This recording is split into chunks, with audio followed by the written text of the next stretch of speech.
తప్పేంటి, ముళ్ళు నొదిలి అరిటాకుకు శిక్షేంటి?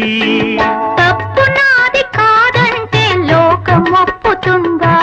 నిప్పులాంటి సీతనైన తప్పు చెప్పకుండా. అది కథే కదా, మన కథ నిజం కాదా?